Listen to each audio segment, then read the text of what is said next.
views and opinions expressed in this program are those of the participants and do not necessarily reflect the views of BronxNet or the program underwriters.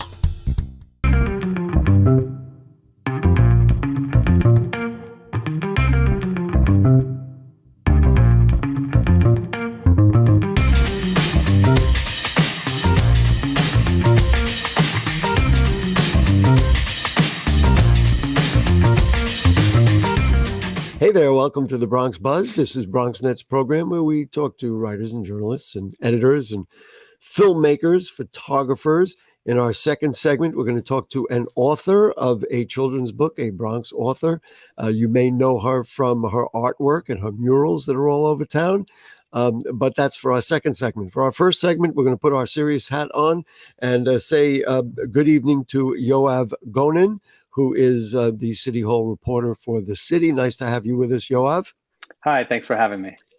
You wrote an article that cuts right to the core of what everybody's talking about in New York City, and that is about the mayor's blueprint to cure violence. And we're going to break that down a little bit. Listen, everybody knows what's going on here. 11-month-old child was shot. 2 cops were shot and killed, which is, no more or less horrific than an 11-month-old being shot. A gunman just the other day ran through Jacoby Hospital's emergency room, shooting people. I mean, it's insane already. Just before we break it down, what did you think of the mayor's address and the mayor's blueprint? Well, I think every new mayor is gonna naturally want to put out their own vision for how they intend to handle public safety. I think in this case, what happened was this flurry of just horrible events, as you pointed out. There was also a teenage cashier who was killed, and there was also there's hundreds of them. It's crazy. It's insane. Those are the kind of things that happen every once in a while, but they all were just packed into the first few weeks of the administration. So I think they felt obligated to address, perhaps move up the date by which they put out the plan. And it's not a fully comprehensive plan. A blueprint is the right name for it. And they identified a range of methods that they intend to get a handle on gun crimes, including preventing them and also prosecuting them with the help of the DAs and federal officials. It sounds like your reaction is like, talk is cheap. In other words, do it. Now you've got to roll it out. I was thinking, which we talk about in the Bronx all the time, we have many groups in the Bronx that, if you put them all together that are fighting gun violence, you'd really have something. But because, this one's here, this one's here, this one works in this neighborhood, this one works out at Jacoby Hospital, it's very hard to get them together. That kind of leadership that doesn't cost a lot of money, it just costs organization. I thought that's the kind of thing they can actually accomplish. Yeah, and I think Adams has been good on bringing the groups that are already doing this work to the table. That includes some of the crisis management and cure violence groups that have started to look at this issue from a preventative measure to intervene before disputes rise to the level of violence. And he was quite forceful in a roundtable a few days before he released the blueprint, but also in the blueprint, he made it clear he wants to make the work of those groups a central pillar in tackling this. I had an interesting thought because in theory, based on what he laid out, the Guardian Angels would be one of those groups that takes a real interest in quelling violence. And he kind of talked about some of the moving around the trains. How ironic that the leader of the Guardian Angels was the guy he defeated in the mayoral election. I thought that was kind of an interesting side note. One of the things that advocates in the Bronx have been talking about for years, generations practically, is summer youth employment.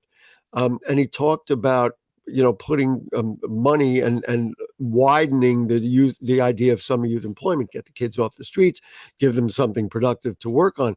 My question is, and maybe you have a thought about this, in order to do that, it's one thing, you need money. And is it the kind of a thing you think that right now the new city council is going to be ready to say, you know what, we'll back the mayor up on this and we'll really put some teeth, literally green dollars into summer youth employment and other programs like it, workforce development, and things like that? Absolutely. I mean, I feel like for one thing, that this council is by many assessments further left than prior councils, and it was usually in my recollection, it was usually the council members who were always advocating for more seats for the summer youth employment, and it was always the mayor having to be the one to say, we have too many needs and it's too expensive. But the program did expand at times under de Blasio. It is usually the city that picks up the cost. And so I think the council is going to be lockstep with the mayor on expanding the number of seats for summer youth as high as they can afford to. Yeah, I've been a big advocate for it, so I'm all in favor of that. I'm curious about this, and this is a hard thing to measure. The other day, the governor said, because she was challenged on bail reform, and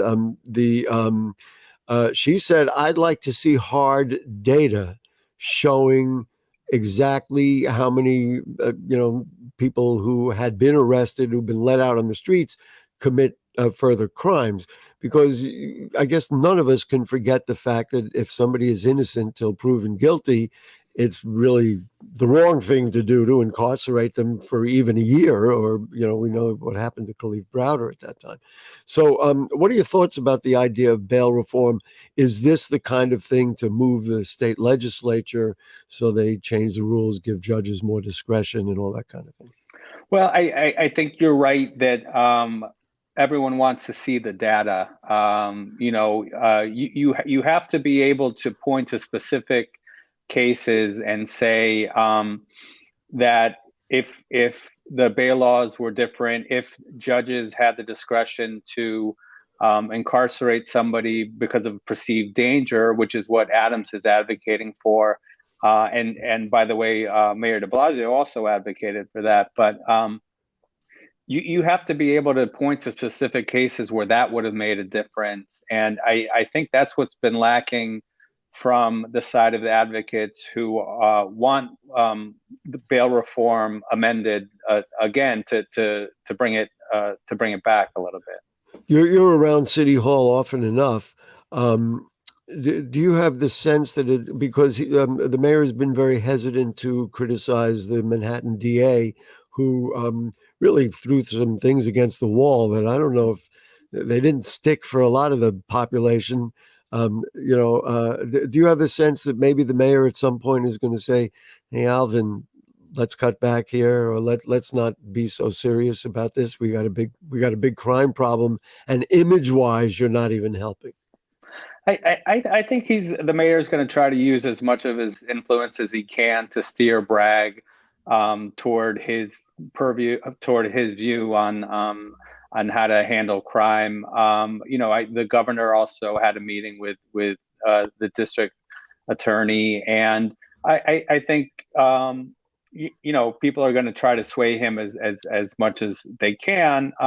But he has also indicated that he's susceptible to kind of public pressure and public opinion, and he has, if not walked back, he's at least reframed some of the ways that he's talking about the crimes that he will and doesn't intend to prosecute. We will see how that plays itself out. I've had some conversations with some people on the inside, and they're like, the way it was presented was probably, in this very volatile climate, probably a big mistake. One of the things that I didn't hear him talk a lot about, I don't think it was in your article, is the notion of the iron pipeline. If we keep flooding the streets with guns, I mean, to some degree, yeah, we can do the best we can to help our kids do better and be productive, but that's going to become a problem. I mean, in the long run, the guns are there, and anybody who's a little bit off or inclined to, instead of just trying to beat somebody up, is going to have a gun that makes them incredibly powerful. Yeah, and I think, I mean, what makes me a little bit, I don't know if skeptical is the right word, but we had a mayor who was a billionaire in Michael Bloomberg, and he was one of the prime advocates of gun safety, gun control, and That's right, he yes. also made every effort to stop the flow of guns. And I don't know how successful those efforts were, but perhaps I think we're seeing evidence of how successful those, yeah. Unfortunately. I don't know how how closely aligned the city was with the federal government at the time, or with the state government. Perhaps if everyone is on the same page, perhaps that would make the difference. But there have been prior efforts to tackle this, and they don't seem to have done much. Well, I think if you don't get federal legislation, you don't get people behind it, and the federal government, because these are commerce that crosses state lines, we're not going to get anywhere. Maybe that's why the mayor didn't make any glowing promises about closing the iron pipeline. Anyway, we are almost out of time, Yoav. We're talking to Yoav Gonen from the city. What's going on in City Hall? What'd you work on today? We're shooting this on the Monday before the Thursday it's going to air, but just give us a little insight. What's going on down there today? Well, I was the mayor made some announcements related to climate policy. One of my colleagues was reporting on that, but we're still looking at who's going to fill out the remainder of the administration. There's still some high-profile commissioners that haven't been named, and we're interested, to see who the full team that Adams intends to bring on are. So we're kind of focusing on that for the time being. I'll tell you one Bronx name that came up was Adolfo Carrion. It looks like he's going to be the HPD commissioner.